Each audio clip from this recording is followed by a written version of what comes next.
As promessas de Deus irão se cumprir na sua vida, mas você precisa estar preparado para isso. Descubra como eu posso te ajudar a cumprir o seu propósito apertando no link da descrição. Olá, pessoal de casa, o Chá das 4 começou e hoje nós trazemos 2 temas importantíssimos. Será que você está tendo um comportamento vitimista? Vamos falar também sobre a busca desenfreada pela tal felicidade.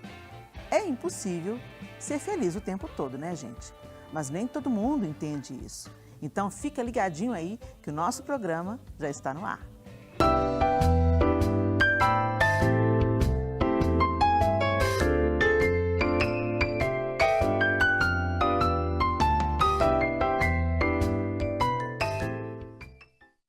Os assuntos de hoje são realmente muito importantes, mas eu, a Isa e a Simone não vamos falar sobre eles sozinhas. Por isso, eu te convido a conhecer a nossa convidada de hoje. Thalita Daer é jornalista há 10 anos. Ela entende que comunicar é uma forma de pastorear, amar e servir pessoas. Ela se converteu em 2009 e teve um reencontro com Deus no início de 2018. Desde 2019, Thalita apresenta o programa Você é um Bom Motivo para Viver, na Rede Super de televisão, intermediando uma conversa e escuta afetiva e acolhedora para inspirar as pessoas a buscarem ajuda para a saúde integral. Sua mais recente missão é como esposa do Pedro. Casada há 3 meses, está vivendo a restauração de Deus em todas as áreas da sua vida. Ah, que delícia, gente, receber a Thalita. Thalita, obrigada por atender o nosso convite. É uma honra para mim estar com mulheres tão maravilhosas em um chá delicioso como esse. Muito obrigada. Você é querida demais, inspira, e ninguém melhor do que você para conversar com a gente sobre esses temas. Principalmente o segundo, né? Vamos falar de felicidade, mas antes nós vamos falar sobre vitimismo. Ô, gente, a gente vive um tempo onde as pessoas... Vocês já ouviram falar de pessoas que têm as dores de estimação? Aquelas pessoas que não gostam, não querem, parece que não querem se ver livres da dor. É aquela pessoa que está sempre chorando sobre o mesmo leite derramado. Não é nem um leite de cada dia derramado. Aquele antigo leite que está lá derramado, azedo há muito tempo, a pessoa continua falando e ela não usa nada daquilo que ela viveu para ressignificar e seguir em frente. O que vocês acham que provoca o vitimismo? O vitimismo é uma voz da dor. E a dor, ela grita. E essa voz, eu acredito, ela só abaixa de volume com decisões diárias e constantes. É literalmente você ligar, agora não existe mais essa coisa assim, então, né? Hoje é podcast, né? A gente vai lá, vou colocar, né? Você liga aquele botão ali, aciona e aquilo ali fica cada vez mais latente na sua vida. É um valor que você dá às coisas demasiadamente falando, a minha interpretação. Você coloca o seu foco naquilo ali. Então, você está vivendo um processo de uma dor muito grande, os cacos ali estão muito quebrados, aquilo ali fica tão alto, tão mais importante, tão mais significativo para você, que você se retrai, ó céus, ó vida, ó dor, ó azar, ó pobre de mim, e o mundo todo está vivendo, está sendo feliz demais, porque a gente acha que está todo mundo, eu acho que um assunto tem tudo a ver com o outro, né? Está todo mundo muito feliz, então a minha dor, ela tem que ter uma voz muito grande, que todo mundo tem que prestar atenção, porque senão alguma coisa está errada. E é possível baixar o volume da dor? Vocês acham? É necessário, né, gente? Precisamos, é super possível, porque a verdade é que o vitimismo, ele nos coloca, como você bem disse, no centro do mundo, né? Então, às vezes, situações que não tem nem a ver com a gente acha que não. É porque eu passei por isso, ou é porque é comigo. Se fosse com outra pessoa, não seria assim. Então, o vitimismo, ele distorce a nossa visão sobre um monte de realidades e até de outras pessoas. Então, a gente se coloca no centro do mundo, no centro de todas as soluções e sempre como a pessoa mais lesada, mais prejudicada. E isso vai afetando os nossos relacionamentos, não só a nós mesmos, mas os relacionamentos. Então, é urgente. A pessoa, primeiro, ela tem que enxergar que ela está nesse lugar, né? Independente do que ela passou, que talvez, de fato, foi doloroso, foi difícil, né? Mas ela primeiro precisa enxergar que ela precisa mudar. E aí, para isso, a gente tem amigos, a gente tem pastores, né? Tem um profissional da área. Mas assim que a pessoa detectar isso, eu acredito que ela tem que transformar esse vitimismo em vulnerabilidade. Porque o vitimismo, ele te coloca numa prisão. Você não sai daquele lugar, né? A vulnerabilidade, ela te possibilita sair, transitar. É um ponto frágil, mas você consegue crescer naquilo ali.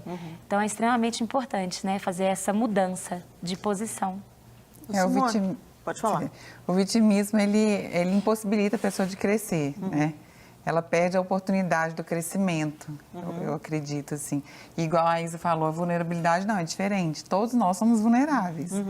Né? Então, a gente tem que ter essa consciência que nós somos vulneráveis. E isso é até eu tenho até um livro que eu li que fala, eu não estou lembrando o título, mas que é um ato de coragem. Você mostrar que você é vulnerável, mas é muito diferente do tempo inteiro. Eu acho que é até um egoísmo a pessoa ser muito vitimista, né? Porque quando a gente olha para o outro, acaba que a nossa dor, o nosso problema, ele fica pequeno. Sim. Porque você vê que tem, lógico que são problemas legítimos, às vezes, que a gente tem. Não é que o problema que a gente tem pequeno, que a gente considera pequeno, o outro é maior, seja maior. Mas quando você começa a servir o próximo, a olhar para o próximo, a escutar as pessoas mais, aí parece que fica um pouco de lado. E existe o crescimento. Você vai entendendo que não é só você que tem mundo. dores. Agora, tem jeito da gente identificar o vitimismo? Assim, é muito fácil a gente identificar o vitimismo no outro. É aquela pessoa que sempre está se lamuriando, sempre... É aquela pessoa que você pergunta, tá tudo bem? E a pessoa sempre responde, mais ou menos. Eu estou vivendo isso. A vida do outro é tão boa. A pessoa não sabe o que é problema. Eu é que sei o que é problema. Então, algumas coisas a gente vai identificando no outro. Mas vocês acham que é possível a gente identificar se a gente é vitimista ou se a gente entrou num caminho que pode nos levar a um vitimismo crônico? O que vocês acham? Meninas, como é um chá, a gente pode trocar confidências, não pode? Pode. Não só pode, como deve. Então, Não vai sair daqui, tá? eu vou falar. Não vai sair daqui. Não vai sair daqui. E que de alguma forma sirva, né, de proveito, porque a gente pode falar da pessoa que a gente mais entende ou mais tem perguntas. E essa pessoa, no caso, sou eu mesma. A pessoa que eu mais entendo ou a pessoa que eu mais tenho perguntas por ela sou eu mesma. E eu vivi isso. Depois de uma série de lutos, né, perda da minha irmã, vários amigos que eu perdi, minha mãe que faleceu, um divórcio, enfim, tantas situações que eu passei, que eu vivi, eu estava exatamente nesse lugar, que eu não conseguia calar essa voz. Porque a minha dor, ela é minha, eu que sei o que eu estou passando, olha como é difícil e tal. E quando eu me vi naquele lugar, por meio da exposição à Palavra de Deus, em uma conversa muito íntima, né? Porque a gente tem chás com Deus mais íntimos e confidenciais do que esse que a gente tá, né? E que Ele me mostrou, você vai continuar idolatrando os cacos ou você vai me adorar? Você vai continuar nesse lugar de vítima ou você vai fazer algo com a sua dor e durante essa travessia, andando esse caminho, do lado de lá, você vai descobrir alguma virtude em mim? E eu falei, meu Deus, o que eu vou fazer agora? Então, A Coragem de Ser Imperfeito, uma das literaturas que, na época, eu me apropriei dela para poder ressignificar esse momento que eu estava vivendo, me mostrou, eu falei, eu estou vulnerável, mas eu não estou inadequada de recomeçar. Aos olhos naturais, circunstanciais e até do julgamento das pessoas, porque eu acho que a nossa maior vulnerabilidade é o que o outro pensa. A nossa maior vulnerabilidade não é ter uma fraqueza, seja física, emocional, espiritual, é o que o outro saiba. Então, você fica assim, meu Deus do céu, como é que vai ser? Aí, o luto traz vergonha, o divórcio traz vergonha, você não dá conta de algo que você queria muito dar conta. Pera, deixa eu abrir um parênteses aí. Me conta isso melhor. O luto traz vergonha? O luto traz vergonha. E eu só descobri depois de passar várias vezes por isso. O luto é uma vergonha, porque toda relação, ela pressupõe um número muito grande de expectativa. Então, no caso da minha irmã, A minha irmã foi quem pregou para mim desde novinha. Ela falou de Jesus para mim. E exatamente no período que eu estava voltando para casa do pai, que fala ali no vídeo, né? Porque as meninas ali são espiãs, né? Elas vão, acham foto, acham tudo. Falei, gente, cuidado, tem que tomar cuidado com o que eu tô postando, porque eu sou muito natural. Mas se eu me ver aqui, ver na foto, falo, meu Deus, o que é isso? Que incoerência. Mas Deus é bom, eu tô melhorando, vocês viram, né? E quando você tem aquela expectativa, aquele negócio, eu tava voltando para casa do Senhor, viver em comunhão de novo com a igreja, com a família, aquela coisa toda. Um mês depois que ela pegou o print da minha entrada no grupo do WhatsApp da minha comunidade Fé, minha família, ela pegou o print e falou assim, eu sabia que eu ia ver esse dia chegar. Um mês depois ela morreu. Então, toda aquela expectativa de um recomeço, você fala assim, meu Deus do céu, que situação. Então, aquilo ali já vem aquela coisa. O da minha mãe foi pior. Então, a minha irmã, ela morreu conversando comigo no WhatsApp. A gente conversando, ela mandou uma mensagem pela metade, eu falei que nunca mais ela respondeu. Então, a vergonha de por que eu não atendi uma ligação dela, por que eu não entendi, por que eu não liguei para ela quando ela não falou que e nunca mais ela me respondeu, por que eu não fui entender, porque quantas conversas inacabadas a gente tem no WhatsApp todos os dias, quantas conversas pela metade a gente tem pessoalmente com as pessoas todos os dias, quantos chás que a gente tem pendente com amigas, com família, com amigos, com pessoas que a gente ama. Então, é a vergonha de não estar lá quando ela precisava. A vergonha de não fazer algo que talvez pudesse impedir aquilo. Até você ressignificar em Deus, que Ele tem o dia e a hora para todas as coisas. Então, aleluia. E a da minha mãe foi pior, porque foi na onda roxa do Covid, em 2021. E a minha mãe, eu falo que ela não morreu do Covid, ela morreu da pandemia. Ela morreu de medo. Ela morreu de todos... Como muitos outros. Os desdobramentos que as nossas vulnerabilidades, quando estamos em um momento de forte pressão, estão expostas. Sim. Então, eu fiquei quase 30 minutos fazendo massagem cardíaca na minha mãe. E é aquela coisa de você estar ali e falar assim, como assim? O maior alvo de oração da minha vida era minha mãe. A Helena me encontrou várias vezes em conversas, né? Que eu sonhava, assim, minha mãe curada, eu com minha mãe na igreja, minha mãe com os meus netos. Então, assim, tudo de uma exposição à frustração, à quebra de expectativas, a você estar ali. Então, foi uma confusão. A minha irmã, na época, estava muito perdida, muito descontrolada. Então, envolveu o vizinho, envolveu polícia. Toda uma exposição. Uma coisa de um dia inteiro. Aí, você vai para um velório que não tem ninguém. Porque é onda roxa, você não tem uma pessoa para te abraçar. Meu Deus. Você não tem as pessoas não têm, assim, de mandar um abraço para sua casa, muitos, né? Claro que eu vou chegar na parte de uma rede, porque que é importante a gente nutrir os nossos vínculos para que quando a gente precisa, a gente entre de uma forma, né, de ser apoiado. E claro, graças a Deus, mas assim, de uma forma tão mais extensa como a gente vê quando alguém morre, ganhar uma broa. A gente que é mineiro, né, eu adoro ganhar uma broa. Já fica a dica aí. Você ganha um abraço, você ganha um carinho, você ganha um cuidado. Não tem, porque as pessoas não podem ir na sua casa. As pessoas não entraram para fazer troca de massagem cardíaca na minha mãe até o SAMU chegar, porque estavam com medo por causa do Covid. Então, não entraram. Então, assim, você coloca toda aquela situação e você está adiante. E quando você para e tem que refazer o caminho peraí, eu vou... Porque, então, hoje, para mim, eu falo até mais acelerado, porque eu penso assim, meu Deus do céu, eu tenho que poupar as pessoas, de escutar tanto detalhe. Por quê? Porque, para mim, hoje, o detalhismo, ele não significa mais. Porque o detalhismo, você pode observar, a pessoa que está muito apegada a todos os detalhes, e chora, e sofre, remói, não sei o quê, ela ainda está naquele lugar de dor. Ela ainda está naquele lugar de vítima. Então, quando eu vejo Deus soberano sobre todas as coisas, sabe, o dia de tal, de cada coisa. A questão do divórcio, não. É outra exposição, é outro luto, é outra vergonha, mas você entende que tem lugares e situações que você precisa se responsabilizar. Eu era vítima do divórcio enquanto eu colocava a culpa no outro.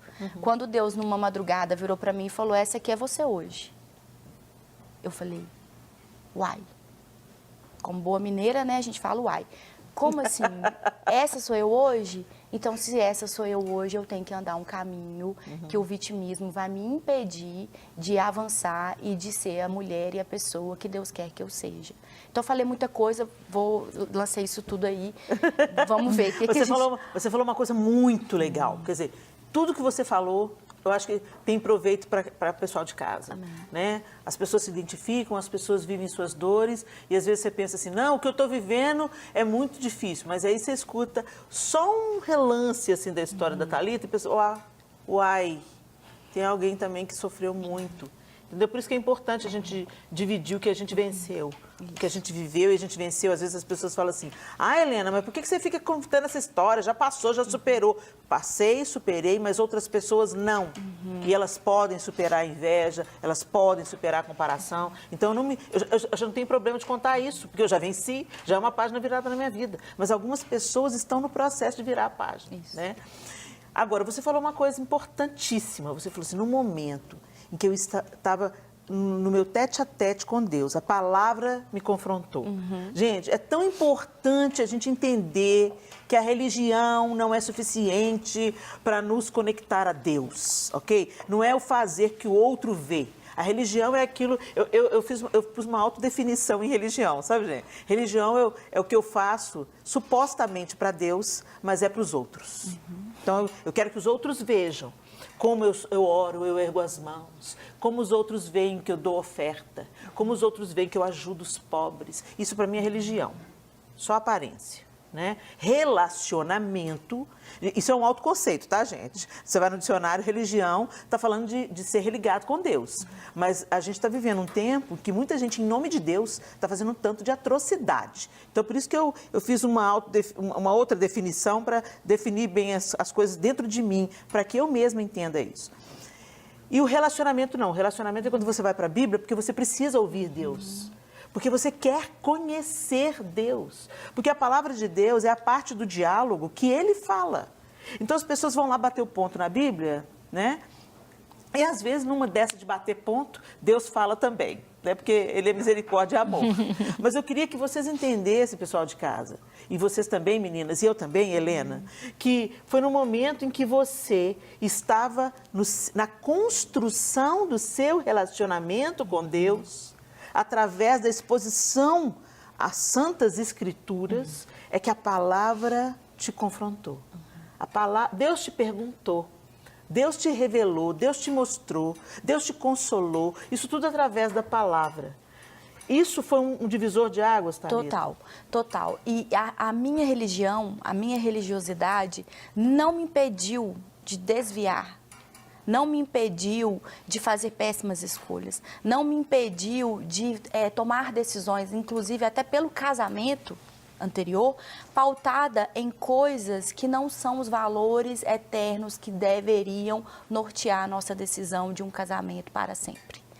Então, quando eu entendi isso, que eu tinha ido de o extremo da religiosidade, que não me protegeu de ser uma pessoa distante do Senhor, ao extremo da rebeldia, quando eu me vi nesses dois lugares, porque eu fui de um lugar ao outro. Ninguém não pensa, um divórcio, um não sei o que, tantas outras coisas, né?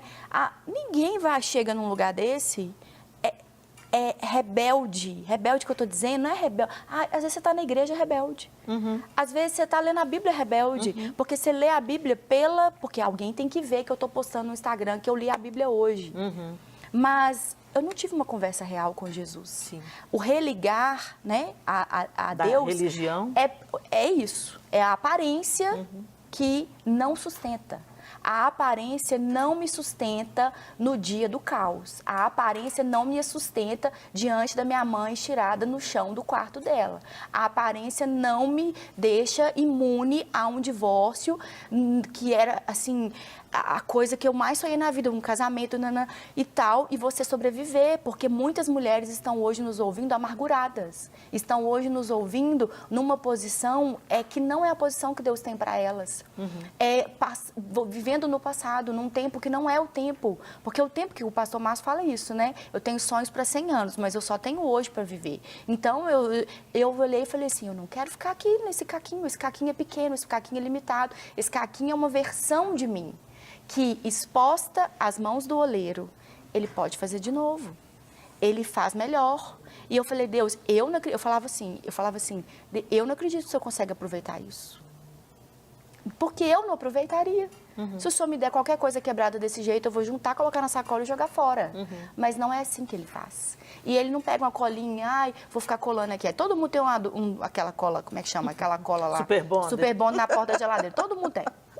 A super cola, né, todo mundo gente? tem. Merchan, que Tá vai ser ali de o graça negócio. agora. Tem que falar, desculpa, corta aí. Aí, todo mundo tem e quer colar, a gente quer remendar as coisas. E aí, a gente tenta remendar casamento, o casamento, ele pode ser feito de novo à luz da palavra de Deus. Ah, Thalita, mas tá um caos e você já divorciou, você não deveria estar falando isso. Porque se ele fez na minha vida, ele pode fazer na sua com uma história diferente, com decisões diferentes. Talvez você possa repensar antes do tempo que eu tive para repensar. Talvez você pode repensar um noivado, que você quer casar a qualquer custo, porque você acha que você está velha, você quer casar a qualquer custo, porque sua amiga já casou, você quer fazer isso de qualquer maneira, ainda que não seja a maneira de Deus para você, e lá na frente você vai ter que escutar, como minha mãe dizia, minha filha, quem não ouve conselho, ouve coitado. E eu acho também, Thalita, que existe assim, o vitimismo, que a gente falar para o outro, que a gente se diminuir, e existe a diferença de você ir a Deus, né? E falar, Deus, eu não consigo. Eu preciso do Senhor, porque eu não consigo. Você falar isso com Deus direto, né? diferente de você ir no outro e ficar falando com as pessoas. Porque aí é uma forma de humildade mesmo com Deus. E Ele não despreza, Não, né, esse coração coração. quebrantado. Realmente, quando a gente chega diante de Deus e dá nome às coisas, que eu acho muito importante dar nome. Hoje em dia as pessoas não dão nome. Elas falam, eu tô com... eu não posso falar que está difícil, eu tenho que falar que está desafiador. Eu não posso falar a palavra difícil, aí você já fica morrendo de medo. Aí fala com alguma coisa. Não, é porque não, é desafiador. Tudo bem, gente, assim, os coaches que me perdoem. Mas, assim, outro dia eu estava pensando nisso. Falei, não, gente, mas tem coisa que está difícil. Gente, se o coach fala isso comigo, vai dar muito mal. Escuta aqui, meu filho, tá difícil mesmo. Tá difícil. Pode passar para a etapa do desafiador, mas por enquanto tá difícil. É terrível. Porque, às vezes, a gente faz tanto curso, é tanta coisa, que você não sabe nem o que é mais, você já fica perdida com as coisas. Eu falei, não, gente, eu vou para a Bíblia, então, eu vou dar nome, né? Porque a partir do momento que você começa a dar nome aos seus sentimentos, ao que realmente está acontecendo, existe cura. Sim. Então, acho que a cura vem a partir disso. Não, eu estou sentindo inveja, eu estou sentindo isso, eu estou triste. Sim. Não Isso que é você tá falando é começar a muito colocar a importante. palavra... Porque você não pode falar a palavra. Parece que é um pecado O que vão pensar de mim se eu falar que eu sou invejosa? Entendeu? Eu lembro que a primeira vez, gente, que eu dei meu testemunho, que eu falei num púlpito, isso há 15 anos atrás, que eu falei, eu tinha inveja. As pessoas olharam para mim assim, arregalaram o olho desse tamanho. E no final elas falavam, você é muito corajosa. Que corajosa, gente. Eu era invejosa mesmo. Aí a gente quer dar um outro nome. Não, gente, é justiça. É justiça, porque por que Deus dá para um e não dá para outro? Sabe como? Você ainda põe a culpa em Deus ainda. A inveja branca. Eu falo, não existe inveja branca. Inveja branca, inveja preta, inveja amarela. Não tem. Inveja é inveja. Inveja é inveja. Tristeza é tristeza.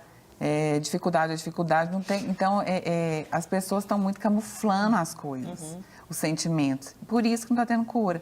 Então, foi o que aconteceu com a Thalita. Eu acredito que ela realmente falou. Ela verbalizou. Ela verbalizou. E aí existiu a cura, a transformação. Eu verbalizei bastante. Né? Eu fiz 3 ciclos, eu estou no meu 4º ciclo da Escola de Cura, que é um programa de restauração emocional, espiritual, essa tríade, né? Lá na minha igreja, na Power. Eu estou no 4º agora, eu fiz terapia, eu escuto os meus amigos. Eu elegi uma rede de pessoas íntimo, um círculo íntimo de pessoas que eu escuto, que eu confio, os meus pastores, bispos, as minhas amigas, um ciclo muito pessoal, que tem autoridade para virar para mim e falar coisas que eu não quero ouvir. Que viram para mim e falam assim, eu lembro que na época, né, uma das coisas que eu fiz é autorizar algumas pessoas a falar o que eu precisava fazer. Então, eu preciso mesmo? Você tem certeza, Helena? Tenho. Então, eu vou lá e vou fazer, porque eu acredito nela. Eu confio nela, então eu sei o que ela está me dizendo. Eu não queria fazer. Eu fiz tanta coisa que eu não queria fazer, que depois eu comecei a querer fazer aquilo. De tanto fazer sem querer. O programa Você é um Bom Motivo para Viver nasceu em um setembro amarelo. Tinha um mês que a minha irmã morreu. na época, eu escrevi essa frase, você, vendo todo mundo, né? E eu não queria. Gente, eu tive síndrome do pânico, eu tive uma ansiedade, assim, que eu não sabia. O coração, tá todo mundo aqui tranquilo. Para mim, tá super lotado. Na época, eu achava que estava super lotado, que era muita gente, 4 pessoas, tá muito cheio. Eu não conseguia ficar. Era uma coisa, assim, terrível. O coração, a sensação, vinha aqui na boca, assim, e não tá acontecendo nada. Eu olhava, Helena, você não tá vendo? Meu coração tá assim, você não tá enxergando. E aquilo me incomodava, que a pessoa não via que eu estava sentindo aquilo. E não bastasse isso, minha outra irmã mais nova teve 4 meses depois um acidente de carro, que eu cheguei no lugar, eu falei assim, eu vim aqui para ver minha irmã morta, porque não tem condição, entre um ônibus e um carro. Então aquilo tudo foi me deixando muito ansiosa, muito com medo de perder as pessoas, muito com medo de me relacionar, porque eu falava assim, elas vão morrer ou elas vão embora. Eram os 2 pensamentos que eu tinha. Então, eu tive que ir dando concessão a algumas pessoas para eu obedecer os comandos que Deus estava me dando por meio da vida delas. E eu fui fazendo isso. O programa nasceu com essa frase, eu postei, várias pessoas compartilharam, repostaram. Um ano depois, eu estava aqui na TV, porque quando a minha irmã morreu, eu estava desempregada, aquela coisa toda. O Paulinho ligou e falou assim, mandou uma mensagem aqui, tem umas férias para cobrir. Eu vim com um mês que minha irmã tinha morrido, querendo fazer nada, querendo ficar em cima da cama, deitada em berço esplêndido e querer esperar a morte chegar, literalmente, né? Então, Tem uma música. Uma coisa interessante, outra coisa importante de acontecer é romper com a sua vontade. Né? A vontade dela era ficar entregue, era ficar na cama. A minha vontade ia me matar. A minha vontade, eu ia ter uma depressão que não ia afundando. E eu fui fazendo um tanto de coisa que eu não queria fazer.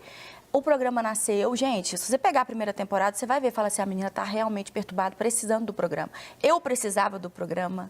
Então, eu sabia, quando eu compartilhava aquilo, graças a Deus por essa casa, que naquele momento estava menos preocupada com a minha aparência do que com a essência da missão que Deus me confiou. E o programa hoje está muito bonito. Vou fazer, claro, o Merchan está concordando com o Chá das 4, porque está muito bonito. Eu floresci, aleluia, glória a Deus. E se você não desistir, você vai florescer. Amém. Se você não desistir, se você não idolatrar a sua dor, se você idolatrar o Senhor no meio do vale, você vai florescer. Acabou tudo. Já falou ali que eu tô passando Helena, tempo. eu acho que a gente pode acrescentar, então, 2 coisas aqui que também peguei aí da fala da Thalita. Uma delas é aquela pessoa que também... Você estava falando dessa autoavaliação, né? Como é que eu vou perceber que eu estou nesse lugar, né? Aquela pessoa que está muito apegada, às vezes, nos detalhes, naquelas coisas pequenas que aconteceram, né? E a outra coisa que é quando você falou aqui agora no final, que é uma pessoa que está estagnada, né? Então, aquela pessoa que tem um comportamento muito repetitivo, todo lugar que ela passa sempre dá ruim, sempre dá errado, não fica em lugar nenhum, está sempre ali, né?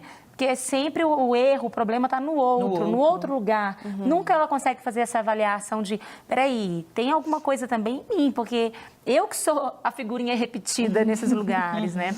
Então, eu acho interessante a gente juntar todos esses pontos aí e a gente começar na gente mesmo, né? Isso aí. Fazendo essa autoavaliação. Uma autoanálise. Porque todo mundo está, né, suscetível a estar nesse lugar, né, de vitimismo. De volta com o nosso chá das 4, né, gente? Algumas pessoas pensam assim, o chá das 4 é das 4 horas, não, das 4 mulheres, né? E agora nós vamos falar sobre felicidade. Será que é possível ser feliz o tempo todo, meninas? É possível?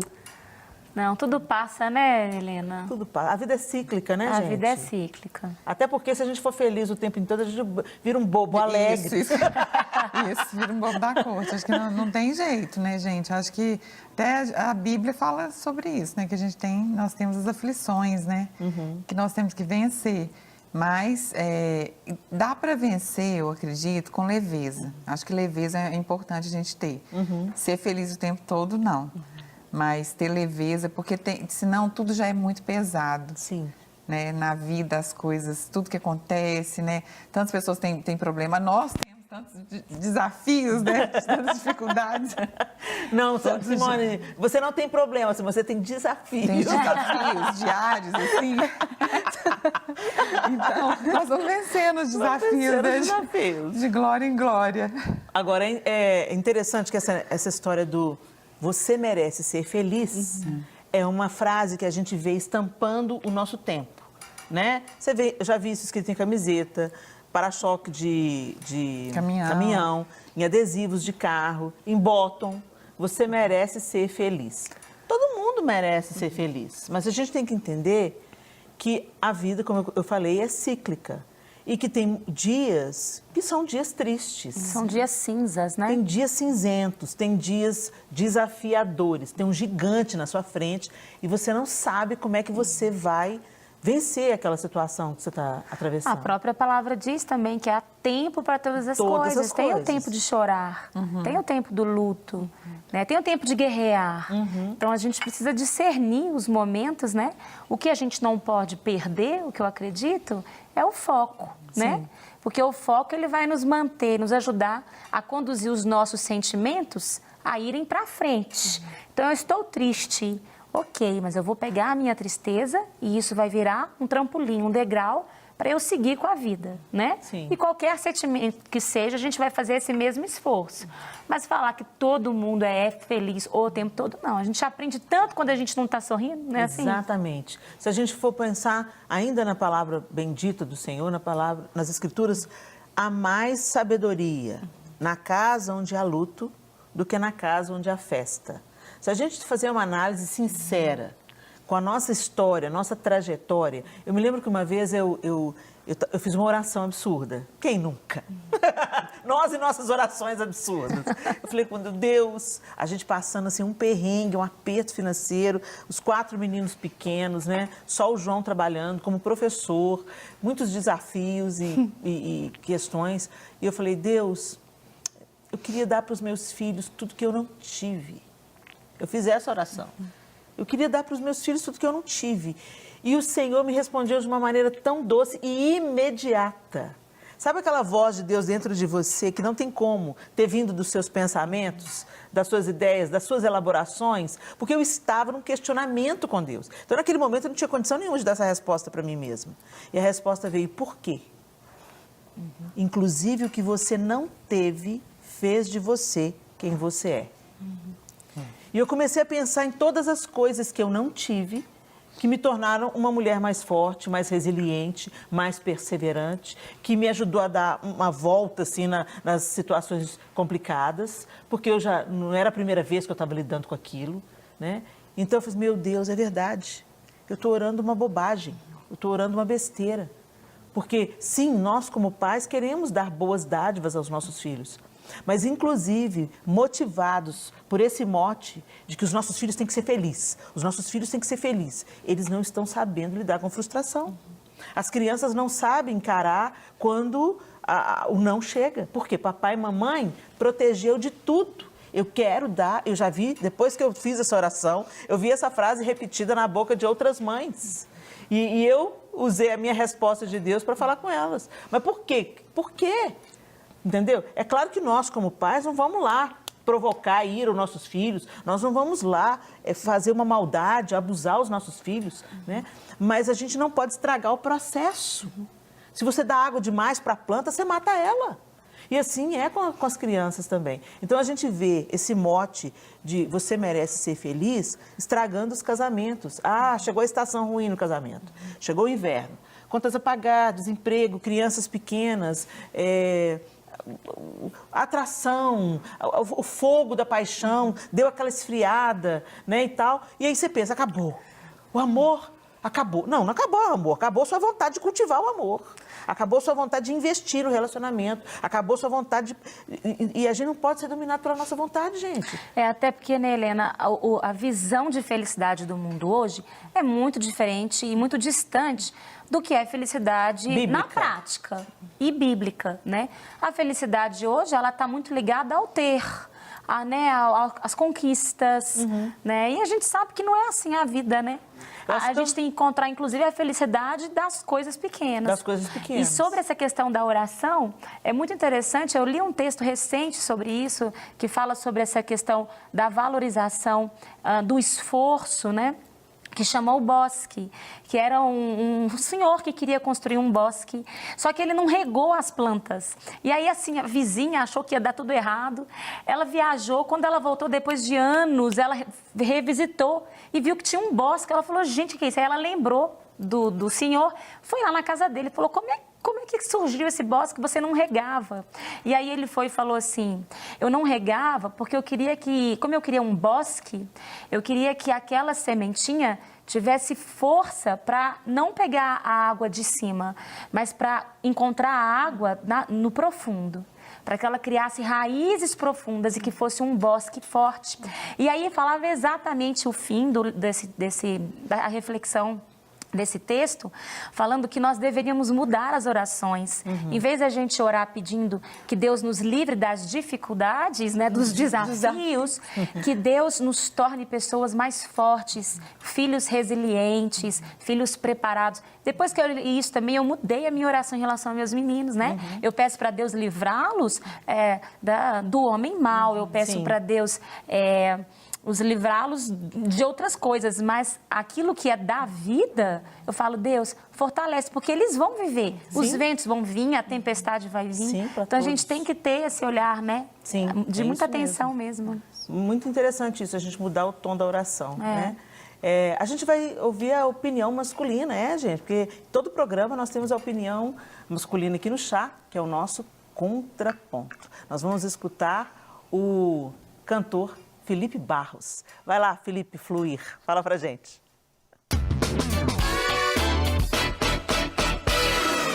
Estou aqui para trazer uma palavra para você de ânimo. Estou aqui dentro do carro, aguardando o momento de uma reunião, né? E carro é algo que já na hora me lembra de instabilidade emocional. O carro é bom, o carro leva a gente onde precisa, mas todo mundo passa por isso. Todo mundo que dirige passa por isso. Às vezes você está no trânsito, tá de boa, tá feliz, tá tranquilo, e uma pessoa na sua frente começa a não andar conforme você acha que ela deveria estar andando, e isso faz com que a gente mude emocionalmente de uma hora para outra. De repente você explode e tem que se policiar mesmo para não deixar de ser cristão, para não esquecer do seu caráter cristão. E a vontade que dá às vezes é literalmente descer do carro e ir lá reclamar com a pessoa e xingar e tirar satisfação. Mas você estava em paz até bem pouco tempo atrás e de repente isso mudou por causa dessa situação. Na vida é assim também. A nossa vida é cheia de altos e baixos. Na nossa vida também existe instabilidade. Jesus inclusive diz, tenho-vos dito isso, tendes em mim paz. No mundo tereis aflições, mas tem bom ânimo, eu venci o mundo. Essa é uma verdade que está ali em João, Jesus dizendo para a gente sobre essa instabilidade. Um dia estamos bem, de repente no outro dia talvez não estejamos tão bem assim, mas o fato é que ele venceu o mundo. Então não importa por qual situação você esteja passando, se é uma situação ruim, precisa existir primeiro no seu coração o entendimento de que a vitória virá e ela vem de Deus, ela vem de Jesus. Eu me lembro sempre, quando eu aconselho pessoas sobre esse tema, de uma história que eu ouvi muitos anos atrás, a minha avó contar, de um rei que ele vivia esse processo de instabilidade como todas as pessoas vivem. E ele chamou os sábios do seu reino e falou, vocês têm 7 dias para descobrir uma fórmula, algo que não me deixe mais ficar triste quando eu estou feliz, ou algo que não me deixe mais ficar muito eufórico quando eu estiver triste. Eu não quero mais essa instabilidade, eu quero ser uma pessoa que está sempre estável, que não tem muitas surpresas nesse sentido. E os sábios pensaram, não conseguiram inventar nada químico ou físico, mas inventaram, não conseguiram inventar nada químico, nenhuma fórmula mágica, mas eles de repente chamaram o rei um dia na sala e disseram, resolvemos o seu problema. E descortinaram um quadro na frente dele onde estava escrito, essa situação também vai passar. Toda vez que esse rei acordava de manhã, ele olhava para o quadro e lia, essa situação também vai passar, dando a ele o entendimento de que se ele estava muito feliz, era preciso que ele se policiasse e cuidasse da sua vida e ampliasse os seus sentidos e o seu entendimento, entendendo que daqui a um tempo talvez as coisas não estivessem tão boas assim. E se ele estivesse muito triste, também dava para ele a certeza que a situação passaria e que em breve ele seria vitorioso. Muito bem, essa situação também vai passar. É uma ótima frase para a gente adotar. Agora, interessante para a gente ainda falar sobre esse assunto, a Isa falou sobre a felicidade na perspectiva desse século. E eu fui buscar o que é traduzido por feliz, né? Felicidade na Bíblia. Às vezes, para o português, é traduzido como felicidade, mas no original é bem-aventurança, bem-aventurado. E ser bem-aventurado é muito mais do que uma disposição mental ou emocional favoráveis. Ser bem-aventurado é atingir os seus fins, cumprir os seus propósitos e florescer.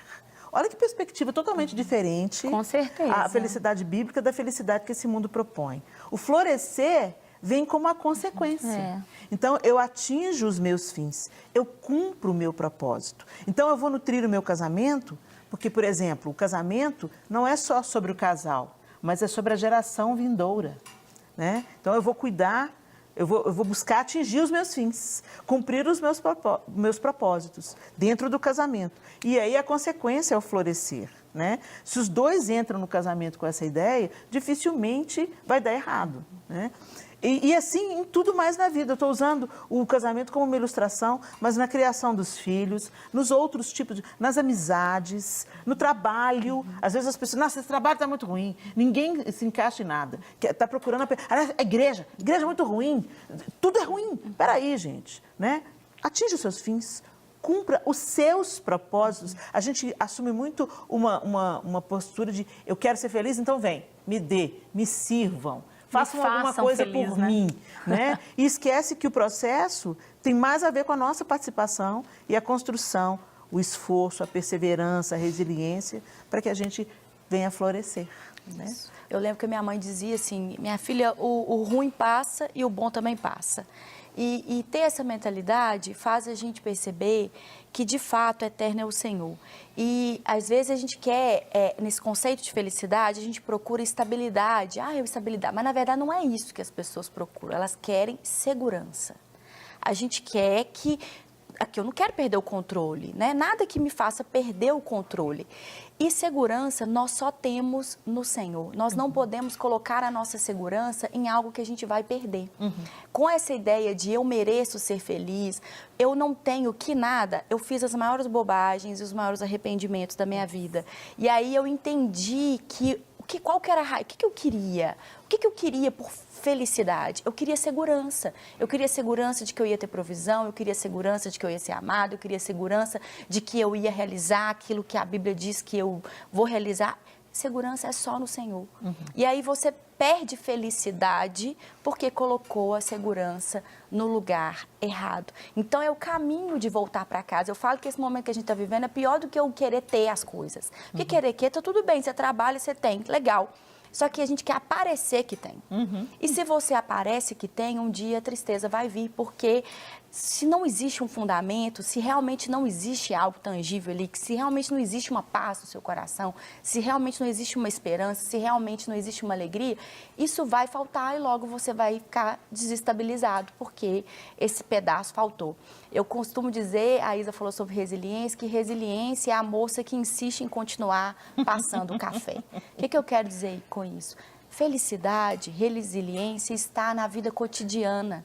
Em todos os dias, a despeito das aflições que a gente vive, a gente continuar passando o café, continuar cuidando dos meninos, continuar vivendo essa história do chão da vida que é o casamento, continuar celebrando a existência, né, que todos os dias Deus nos oferece pela graça dele. Então a gente termina assim esse Chá das Quatro. Continue a nadar, continue a nadar.